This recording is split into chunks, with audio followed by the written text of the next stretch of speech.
கர்த்தருடைய பரிசுத்த நாமத்திற்கு மகிமை உண்டாவதாக.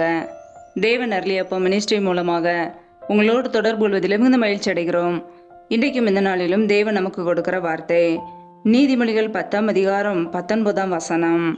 சொற்களின் மிகுதியில் பாவம் இல்லாமல் போகாது, தன் உதடுகளை அடக்குகிறவனோ புத்திமான். ஹல்லேலூயா. கிறிஸ்துவுக்குள் பிரியமானவர்களே, கர்த்தருடைய வார்த்தை சொல்கிறது, சொற்களின் மிகுதியில் பாவம் இல்லாமல் போகாது, தன் உதடுகளை அடக்குகிறவனோ புத்திமான் என்று. ஆம் பிரியமானவர்களே, நம்முடைய வாழ்க்கையிலே அதிகமான சொற்கள் பேசும்போது கவனமாக இருக்க வேண்டும். தேவையில்லாத வீண் வார்த்தைகள் பேசும்போது அதிலே பாவம் வருகிறது. பாவம் வரும்போது நம்முடைய குடும்பத்திலே நன்மைகள் வராது, ஆசீர்வாதங்கள் வராது. நாம் பாவம் செய்யும்போது அதனால் வருகிற நன்மைகள் தடைபடும். பிரியமானவர்களே, தன் உதடுகளை அடக்குகிறவனோ புத்திமான் என்று வேதம் சொல்கிறது. கர்த்தருடைய பிள்ளைகள் எப்பொழுதுமே உதடுகளை அடக்க வேண்டும். நாவினாலே பாவம் செய்யாதபடிக்கு காத்து கொள்ள வேண்டும். அதிகமான சொற்கள் பேசும்போது, தேவையில்லாத சொற்கள் பேசும்போது, வீண் வார்த்தைகள் பேசும்போது அதனாலே பாவம் வருகிறது. நம்முடைய உதடுகளை நாம் அடக்கும்போது நம் புத்திமானாய் நடந்து கொள்ள முடியும். ஹல்லேலூயா. வேதத்திலே நாம் பார்க்கிறோம், நீதிமொழிகள் 12ஆம் அதிகாரம் 22ஆம் வசனத்திலே, பொய் உதடுகள் கர்த்தருக்கு அருவருப்பானது என்று வேதம் சொல்கிறது. ஆம் பிரியமானவர்களே, பொய்யான காரியங்களை பேசும்போது கர்த்தருக்கு அது அருவருப்பாக இருக்கிறது. நம்முடைய வாழ்க்கையிலே உண்மையான வார்த்தைகளை பேசும்போது கர்த்தர் நம்முடைய குடும்பத்தை ஆசீர்வதிப்பார். எப்பொழுதுமே நம்முடைய நாவினாலே பொய்யான வார்த்தைகள் வராதபடிக்கு கபடத்துக்கு நம்முடைய உதடுகளை விலக்கி காத்து கொள்ள வேண்டும். ஆம் பிரியமானவர்களே, ஒவ்வொரு நாளும் நீதிமானாய் அவருடைய பிள்ளைகளாய் வாழ வேண்டும். நீதிமானின் உதடு அநேகரை போசிக்கும் என்று வேதம் சொல்கிறது.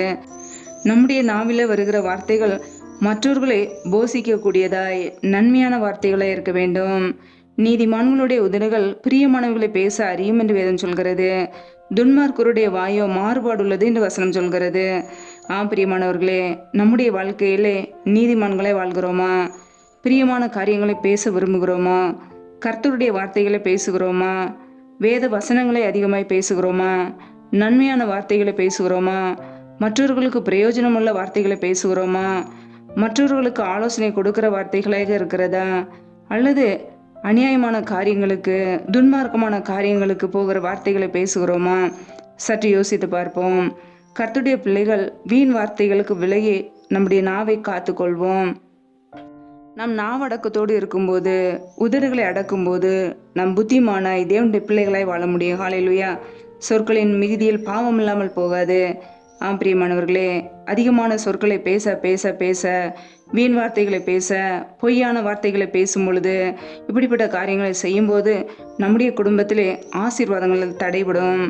வேதத்திலே நாம் பார்க்கிறோம், நீதிமொழிகள் 14ஆம் அதிகாரம் 23ஆம் வசனத்திலே, உதடுகளின் பேச்சோ வறுமையை மாத்திரம் தரும் என்று வசனம் சொல்கிறது. ஆம் பிரியமானவர்களே, இன்றைக்கு அநேகருடைய வாழ்க்கையிலே தேவையில்லாத வீண் வார்த்தைகளை பேசி குடும்பத்திலே தரித்திரம், வறுமை. ஏனென்றால் தேவனுக்கு பிரியமில்லாத காரியங்கள் நாவினாலே பேசி பேசி பாவம் வந்து அதனாலே ஆசீர்வாதங்கள், நன்மைகள் தடைபடுகிறது. கர்த்தருடைய பிள்ளைகள் அதை யோசித்து பார்க்க வேண்டும். கர்த்தர் நம்மை ஆசீர்வதிக்க வேண்டும். அதற்கு நம் நாவடக்கத்தோடு எப்பொழுது பேச வேண்டுமோ, எந்த நேரத்தில் பேச வேண்டுமோ, எதை பேச வேண்டுமோ அதை மாத்திரமே பேச வேண்டும். ஒவ்வொரு நாளும் நாவடக்கத்தோடு தேவ பக்தியோடு நம்முடைய நாவை காத்து கொள்ள வேண்டும். ஹல்லேலூயா. வேதத்தில் நாம் பார்க்கிறோம், யோபு 2ஆம் அதிகாரம் 10ஆம் வசனத்திலே, யோபு தன் உதடுகளினால் பாவம் செய்யவில்லை என்று வசனம் சொல்கிறது. ஆம் பிரியமானவர்களே, கர்த்தருக்கு பிரியமாய், நீதிமானாய், உண்மையாய் வாழ்ந்தார். நம்முடைய வாழ்க்கையிலுமே நம்முடைய உதடுகளினாலே பாவம் செய்யாதபடிக்கு தேவனுடைய பிள்ளைகளாய் வாழ்வோம். ஒவ்வொரு நாளும் கர்த்தருக்கு பிரியமுள்ள வாழ்க்கை வாழ்வோம். எதை பேச வேண்டுமோ, எப்படிப்பட்ட காரியங்களை பேச வேண்டுமோ அதை மாத்திரம் பேசுவோம். வீணான காரியங்கள், துன்மார்க்கமான காரியங்கள், தேவனுக்கு பிரியமில்லாத வார்த்தைகளை பேசாதபடிக்கு நம்முடைய உதடுகளை அடக்கி வாழ்வோம். உதடுகளை அடக்கி புத்திமானாய் நடந்து கொள்வோம். கர்த்தர் அதையே விரும்புகிறார். ஹல்லேலூயா. பாவம் வரும் பொழுது நம்முடைய வாழ்க்கையில நன்மைகள், ஆசீர்வாதங்கள் எல்லாம் தடைபடும். அதற்கு நம்முடைய நாவை காத்து கொள்வோம். நாவடக்கத்தோடு தேவ பக்தியோடு வாழ்வோம். கர்த்தர் நம்முடைய குடும்பத்தை ஆசீர்வதிப்பார். ஹல்லேலூயா. கர்த்தர் தாமே இந்த வார்த்தையின்படி உங்களை ஆசீர்வதிப்பாராக. ஆமேன். நம்மை நாமே அவருடைய சமூகத்திலே அர்ப்பணித்து ஜெபிப்போம். ஜெபம். எங்களை அதிகமாய் நேசிக்கிற எங்கள் அன்பின் பரலோக பிதாவே மெய் துதிக்கிறோம், ஸ்தோத்திரிக்கிறோம் அப்பா. இந்த நாளிலும் இப்படி வார்த்தைகளோடு எங்களோடு பேசினீர், அதற்காக உமக்கு ஸ்தோத்திரம் ஸ்தோத்திரம் ஸ்தோத்திரம். யாரெல்லாம் இணைந்து ஜெபிக்கிறார்களோ ஒவ்வொரு குடும்பங்களையும் ஆசீர்வதிங்கப்பா. பிள்ளைகளை ஆசீர்வதித்து பெருக பண்ணுங்க. ஒவ்வொரு குடும்பத்திலும் என்னென்ன காரியங்களுக்காக ஜெபிக்கிறார்களோ என் தேவன் எல்லா ஜெப விண்ணப்பங்களையும் அங்கீகரிப்பீராக. இப்படிய கரங்களிலே ஒப்பொழுது ஜெபிக்கிறோம். ஒவ்வொரு குடும்பங்களையும் பாதுகாத்தீரே, அதற்காக ஸ்தோத்திரம்.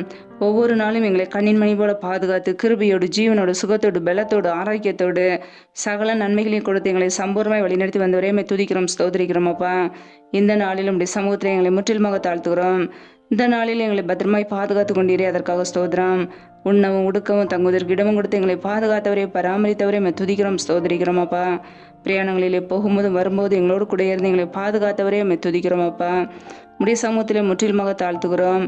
யாரெல்லாம் வேலைக்காக ஜெபிக்கிறார்களோ என் தேவன் மனமிறங்கி பிள்ளைகளை ஆசீர்வதிப்பீராக. வேலை காரியங்களில் இருக்கிற தடைகளை முற்றிலுமாக நீக்கி போடுவீராக. இயேசு கிறிஸ்துவின் வல்லமையுள்ள நாமத்தினாலே தடைகளை நீக்கி ஆசீர்வதிங்கப்பா. எந்தெந்த குடும்பங்களிலெல்லாம் கர்ப்பத்தின் கனிக்காக பல மாதங்களாக கண்ணீரோடு பாரத்தோடு ஜெபிக்கிறார்களோ என் தேவன் மனமிறங்கி ஆசீர்வதிங்க. ஒவ்வொரு குடும்பத்தையும் உடைய கரங்களிலே அர்ப்பணிக்கிறோம். பிள்ளைகள் கர்த்தரால் வரும் சுதந்திரம், கற்பத்தின் கனி அவரால் கிடைக்கும் பலன் என்று வேதத்திலே வாசிக்கிறோமே. அன்னாலை ஆசீர்வதித்த தேவன் பிள்ளைகளையும் ஆசீர்வதிங்க. அவர்களுடைய நிந்தை அவமான கண்ணீர் எல்லாவற்றையும் துடைத்து போடுவீராக. என் தேவனுடைய கரம் ஒவ்வொரு குடும்பத்தையும் ஆசீர்வதிக்கட்டும். உடைய ஆசீர்வதிக்கும் கரம் பிள்ளைகளை ஆசீர்வதிக்கட்டும். உடைய பாதுகாக்கும் கரம் பிள்ளைகளோடு கூட இருந்து பாதுகாக்கட்டும். பிள்ளைகளுடைய எல்லைகளை பெரிதாக்குங்க. எந்த தீங்கும் பிள்ளைகளை துக்கப்படுத்தாதபடிக்கு வேதனைப்படுத்தாதபடிக்கு பார்த்துக்கொள்ளுங்க அப்பா. அப்படியே சமூகத்திலே தாழ்த்துக்கிறோம். எந்தெந்த குடும்பங்களிலெல்லாம் திக்கற்ற பிள்ளைகளாய் தனிமையோடு வாழ்கிறார்களோ, கணவரால் கைவிடப்பட்ட ஒரு சூழ்நிலையிலே தனிமையோடு வாழ்கிறார்களோ, பிள்ளைகளை எப்படி வளர்ப்பது என்று சொல்லி யோசிக்கிறார்களோ என் தேவன் மனமிறங்கி ஆசீர்வதிங்க. என் தேவன் உதவி செய்வீராக. திக்கற்ற பிள்ளைகளுக்கு நீர் மாத்திரமே சகாயர். என் தேவன் ஆசீர்வதிங்கப்பா. பொருளாதார தேவைகளை சந்திங்க, பண தேவைகளை சந்திங்க, சூழ்நிலைகளை சாதமாக மாற்றி கொடுங்க, ஆசீர்வதிங்க, உயர்த்துங்க. எந்தெந்த குடும்பங்களிலெல்லாம் கடன் பிரச்சனையிலே உபத்திரவத்தோடு கண்ணீரோடு வாழ்கிறார்களோ, எப்படி கடனை அடைப்பதுன்னு சொல்லி யோசிக்கிறார்களோ என் தேவன் மனமிறங்கி ஆசீர்வதிங்கப்பா. கடன் பிரச்சனையிலிருந்து விடுதலை கொடுங்க, கடன் அடைக்க கிருபைகளை கொடுங்க, ஆசீர்வதிங்க. கையின் பிரயாசத்தை வாய்க்க பண்ணுங்க. கையின் பிரயாசங்கள் தேவையில்லா செலவுக்கோ வீண் செலவுக்கோ போகாதபடிக்கு ஆசீர்வதித்து உயர்த்துவீராக. நம்முடைய கரங்களிலே தாழ்த்தி அர்ப்பணித்து ஜெபிக்கிறோமாப்பா.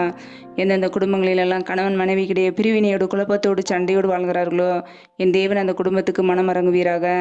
அந்த குடும்பத்தில் இருக்கிற தேவையில்லாத கிரியைகள் இயேசு கிறிஸ்துவின் நாமத்தினாலே வெளியேறட்டும். பிரிவினை ஆவிகள் எல்லாம் இயேசு கிறிஸ்துவின் நாமத்தினாலே வெளியேறட்டும். என் தேவனுடைய கரம் குடும்பத்தை ஆசீர்வதிக்கட்டும். குடும்பத்தில் ஒருமனப்பட்ட ஆவியை கொடுங்க, அன்பின் அபிஷேகத்தினால் நிரப்புவீராக.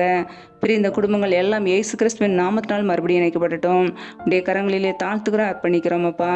இந்த இரவு நேரத்தில் இன்பமான நித்திரை கொடுங்க. அதிகாலையில் இருந்து இப்படி சமூகத்திலே காத்திருக்கு அதற்கேற்ற கிருபையில பெற்றுக்கொள்ள எங்களை அர்ப்பணிக்கிறோம். எங்களை முழுவதுமாக அர்ப்பணித்து ஜெபிக்கிறோம். சத்ரு எங்களுடைய வாழ்க்கையில் எந்த தீமைகளையும் பொல்லாப்புகளையும் கொண்டு வராதபடிக்கு வேலை எடுத்து பாதுகாத்து கொள்ளுங்க. உடைய இரத்த கோட்டைக்குள்ளே அர்ப்பணிக்கிறோம். உடைய கருத்துக்களை எங்களை அர்ப்பணிக்கிறோம். உடைய கிருபைகளை வைத்து பாதுகாத்து கொள்ளுங்க. சத்ரு கொண்டு வருகிற போராட்டங்கள், பிரச்சனைகள், தீமைகள், மரண பயங்கள், இருளின் அதிகாரங்கள் எல்லா தீமைகளுக்கும் விலக்கி எங்களை பாதுகாத்து கொள்ளுங்க. உடைய கரம் எங்களோடு கூட இருந்து எங்களை பாதுகாக்கட்டும். முற்றிலுமாக தாழ்த்தி வெறுமையாக்கி ஜெபிக்கிறோம். எல்லா துதி கன மகிமை இல்லாமல் ஒருவருக்கே செலுத்துகிறோம். இயேசு கிறிஸ்துவின் மூலம் ஜெபிக்கிறோம் எங்கள் ஜீவனுள்ள நல்ல பிதாவே, ஆமேன். கர்த்தர் தாமே உங்களையும் உங்கள் குடும்பங்களையும் ஆசீர்வதிப்பாராக. ஆமேன். Thanks for watching. Please subscribe our channel. Click the like and share. Click the bell. God bless you.